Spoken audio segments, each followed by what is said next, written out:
Nel, may detalye na bang ibinigay ang Pangulo ukol sa sitwasyon ng mga kababayan nating Filipino seafarers at kumusta ang ipinatawag na pulong ng ating Pangulo?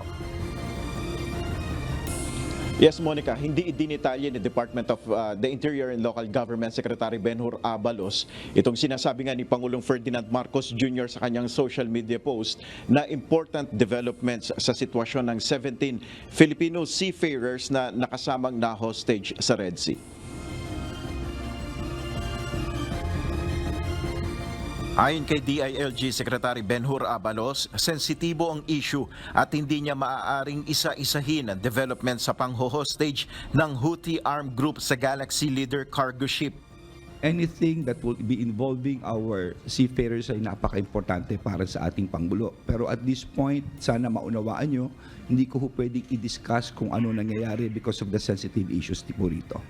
Kasabay nito, nagbigay na rin ng pahayag ang Department of Foreign Affairs. Ayon kay DFA spokesperson Teresita Daza, may impormasyon na nasa magandang kondisyon ang mga hostage at posibleng makalaya na. Una nang sinabi ni Department of Migrant Workers Officer in Charge Hans Leo Kakdak na mayroon ng pakikipag-usap na ginagawa ang gobyerno sa pamahalaan ng ibang mga bansa para sa ligtas na pagpapauwi sa mga Pinoy seafarer na lulan ng Galaxy Leader cargo vessel. Muling binigyan diin ng DMW official na hindi madali at maselan ang sitwasyon ng mga ito. Kaya nakatutok ngayon ang Pangulo sa sitwasyon ng Pinoy seafarers dahilan kaya niya kinansela ang pagpunta sa Dubai, UAE. 9:45 kaninang umaga ang schedule sana na departure statement ng Pangulo sa Maharlika Presidential Hangar sa Villamor Air Base, Pasay City. Nasa airport na rin ang delegasyon na kasama ng Pangulo sa Dubai, kabilang na dito ang ilang miyembro ng gabinete. Ngunit 8:22 ng umaga, inanunsyo ng Pangulo sa kanyang ex-post ang pagkansela ng kanyang lakad sa Dubai. Ipinagkatiwala ng Pangulo kay DENR Secretary Maria Antonio Yulo Loizaga ang pangunguna sa delegasyon na pupunta sa COP28. Monica, hanggang sa pagkakataong ito ay naghihintay pa rin tayo ng update na magmumula sa Malacanang ukol nga dito sa sinasabing ang pinatawag na pulong ni Pangulong Marcos at kung ano yung kanyang naging kautusan at ilang mga detalye pa ukol nga dito sa na-hostage nga na Filipino seafarers sa Red Sea. At patuloy tayong mag-aantabay ukol dyan sa usapin na yan. Monica.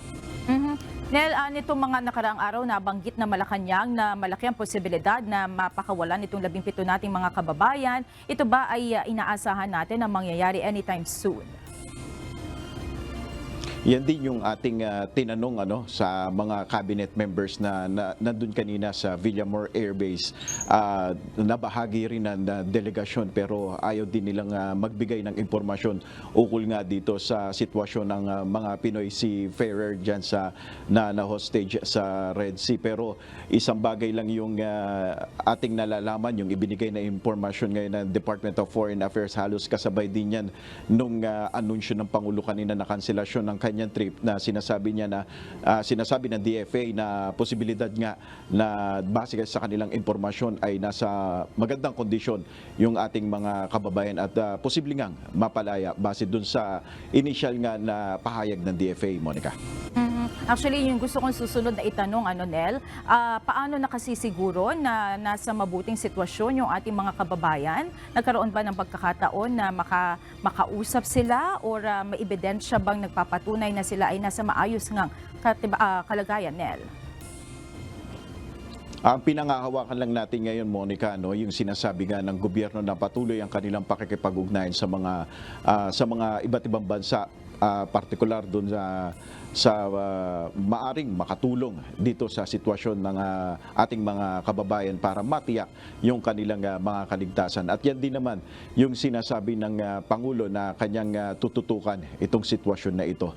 Pero sa ngayon talaga ay halos lahat din kami dito na media na nakaabang dito sa Malacanang ay hinihintay natin yung posibilidad na base sa ating impormasyon ay maaring magbigay ng statement ang Pangulo dito. Monica. Sige, Nel, kami ay patuloy na makikipag-ugnayan na abangan namin ang mga updates sa issue na ito. Maraming salamat, Nel Maribuhook, live na nag-uulat mula sa Malacanang.